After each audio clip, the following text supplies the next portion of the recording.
Hello student, welcome back to my channel. तो मैंने discuss किए थे आपसे कुछ इम्पॉर्टेंट क्वेश्चन बिजनेस स्टडी में पार्ट ए से। तो अब हम उन पे करेंगे डिस्कशन। क्वेश्चन नंबर फर्स्ट था डिफाइन, क्वेश्चन नंबर फर्स्ट है define training and its features. तो बेटा ट्रेनिंग क्या होता है? जब कोई कंपनी अपने एम्प्लॉयज़ की नॉलेज को इंक्रीज करने के लिए उनके स्किल को डेवलप करने के लिए ट्रेनिंग की व्यवस्था करती है, तो उसे ट्रेनिंग बोलते हैं। एंड इट्स फीचर्स, इसके फीचर्स में आप डाल सकते हो कि expenses on training is investment and not the wastage. It means कि ट्रेनिंग जब एक कंपनी करवाती है तो वो वेस्टेज नहीं होती है, वो कंपनी के लिए एक इन्वेस्टमेंट होता है। ठीक है। Second question, method of training. तो मैथड ऑफ ट्रेनिंग में दो मैथड है, on the job, of the job training. On the job training के अंदर आप कंपनी के साथ काम करते हैं, कंपनी का प्रोडक्शन भी करते हैं और काम भी सीखते हैं, यानी कि दो काम आपके साथ में हो जाते हैं। एक तो आप काम भी सीखते हो और दूसरा कंपनी का भी प्रोडक्शन होता है साथ साथ। ऑफ द जॉब ट्रेनिंग में क्या करते हो कि आप किसी क्लासेस को अटेंड करते हो, किसी इंस्टीट्यूट में जाके प्रैक्टिकल नॉलेज लेते हो। ठीक है। तो इसके वो मेथड भी पूछ सकता है कि मतलब ऑन द जॉब ट्रेनिंग में क्या आते हैं, ऑफ द जॉब ट्रेनिंग में क्या आते हैं। तो ये वेरी इंपॉर्टेंट क्वेश्चन, ये आपको जरूर करना है।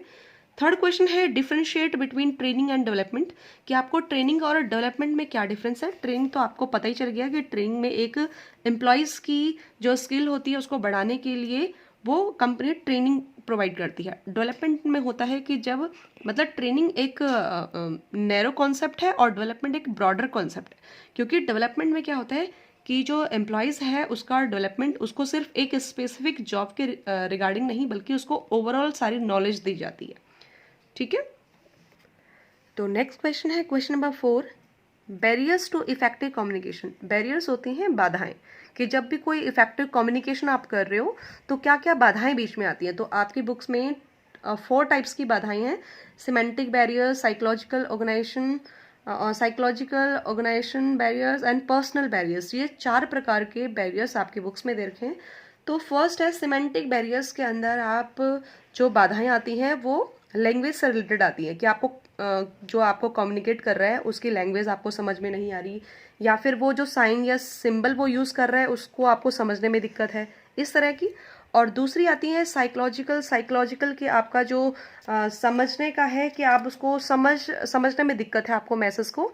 जैसे कि कोई हमें कम्युनिकेट कर रहा है तो कम्युनिकेशन से पहले ही, उसे पढ़ने से पहले ही आप उसे प्री मेच्योर इवेल्यूशन कर लेते हो, जो कि गलत हो जाता है। और तीसरा है ऑर्गेनाइजेशन से रिलेटेड, यानी कि जैसे ऑर्गेनाइजेशन की पॉलिसीज़ होती हैं, रूल्स होते हैं जो कि आपको टाइमली समझ में नहीं आते हैं, जिससे कि आपकी अपॉर्चुनिटीज़ निकल जाती हैं। तो ये भी एक बैरियर होती है, बैरियर। और लास्ट वन है पर्सनल बैरियर्स, यानी कि आपकी पर्सनली आपसे जुड़े होते हैं, जैसे लैक ऑफ कॉन्फिडेंस, आपको कम्युनिकेशन करने में कॉन्फिडेंस है, कॉन्फिडेंस नहीं है, या फिर कुछ भी मतलब लैक ऑफ चैलेंजेस, आपको चैलेंजेस एक्सेप्ट करने में दिक्कत है। तो इस तरह की आप पर्सनल बैरियर्स में डालोगे। उसके बाद है फिफ्थ क्वेश्चन है meaning of controlling and relation between planning and controlling. Very important question बेटा। मीनिंग ऑफ कंट्रोलिंग, कंट्रोलिंग का मीनिंग तो सभी को पता है कि भैया फंक्शन ऑफ मैनेजमेंट का लास्ट फंक्शन है कंट्रोलिंग, जब आप पूरी ऑर्गेनाइजेशन को जो दिया हुआ काम है उसको कंट्रोल करते हो। ठीक है। लेकिन ये जो क्वेश्चन है लास्ट वन, कि relationship between planning and controlling, कि दोनों में रिलेशन बताना है। तो यहाँ पे रिलेशन को 2 टाइप्स में क्वेश्चन आ सकता है कि रिलेशन बताओ दोनों में। तो इसके 2 पार्ट हैं, तो 2 पार्ट में आप बता सकते हो कि एक में होता है कि ये दोनों के दोनों एक दूसरे से इंटरडिपेंडेंस है। तो आप बोल सकते हो कि फर्स्ट पॉइंट अराइज होता है interdependence between planning and controlling, कि प्लानिंग और कंट्रोलिंग एक दूसरे पर निर्भर है। तो पहला पॉइंट यहीं से अराइज होता है। तो कभी कभी यही अलग से पॉइंट दे देता है कि relationship between planning and controlling में ये वाला इंटरडिपेंडेंस वाला पॉइंट बताओ कि कैसे ये एक दूसरे पे डिपेंडेंट है। तो इसके अंदर के पॉइंट है आपकी बुक में, बहुत ध्यान से क्वेश्चन पढ़ना। कि इंटरडिपेंडेंस में बोलेगा कि प्लानिंग जो है मीनिंगलेस हो जाती है, क्योंकि ये इंटरडिपेंडेंस मतलब एक दूसरे पे डिपेंड है। तो प्लानिंग मीनिंगलेस हो जाएगी अगर आपको पता चल जाएगा कि कंट्रोलिंग नहीं होगी। तो प्लानिंग आपकी मीनिंगलेस है विदाउट कंट्रोलिंग, इसका फर्स्ट पॉइंट है। एंड सेकंड पॉइंट है controlling is blind without planning, कि कंट्रोलिंग ब्लाइंड है अगर आप प्लानिंग नहीं करते हो, क्योंकि कंट्रोलिंग तो प्लानिंग के बाद ही करोगे। तो इस तरह से 2 पॉइंट इंटरडिपेंडेंट्स के हैं। और दूसरा है रिलेशनशिप में कि प्लानिंग एंड कंट्रोलिंग एक दूसरे से डिफरेंट है। जैसे आपको पता है कि प्लानिंग जो है फर्स्ट फंक्शन है, कंट्रोलिंग लास्ट है। और प्लानिंग का काम है आगे देखना और कंट्रोलिंग का काम है बैक, मतलब जो काम किया हुआ है उसको देखना।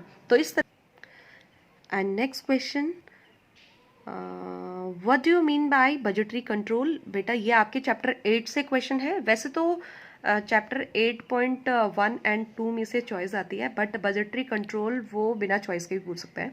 तो बजटरी कंट्रोल का मीन्स होता है कि जब आप कंट्रोलिंग का प्रोसेस करते हो बजट बना बनाकर, जैसे हर डिपार्टमेंट में बजट बनता है और उस बजट के अकॉर्डिंग ही पूरे टाइम काम चलता है, तो हम बजट बना बना के उस बिजनेस को कंट्रोल करेंगे, तो उसे बजटरी कंट्रोल बोलते हैं। उसकी फीचर्स पढ़ लेना आप लोग। एंड नेक्स्ट है question number 7, distinguish between monetary and non monetary incentives. यहाँ पे क्या है, ये आपका मोटिवेशन चैप्टर से है कि हम एम्प्लॉयज़ को कैसे मोटिवेट करते हैं। तो हम एम्प्लॉयज़ को 2 तरह से मोटिवेट कर सकते हैं, monetary terms and non monetary.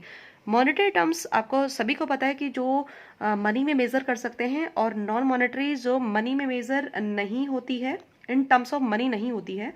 But इसमें क्या है कि अगर आपको डिफरेंशिएट करने के लिए बोला है तो मनी में आप यही लिखोगे, फर्स्ट पॉइंट कि measures in terms of money but के not measure in terms of money.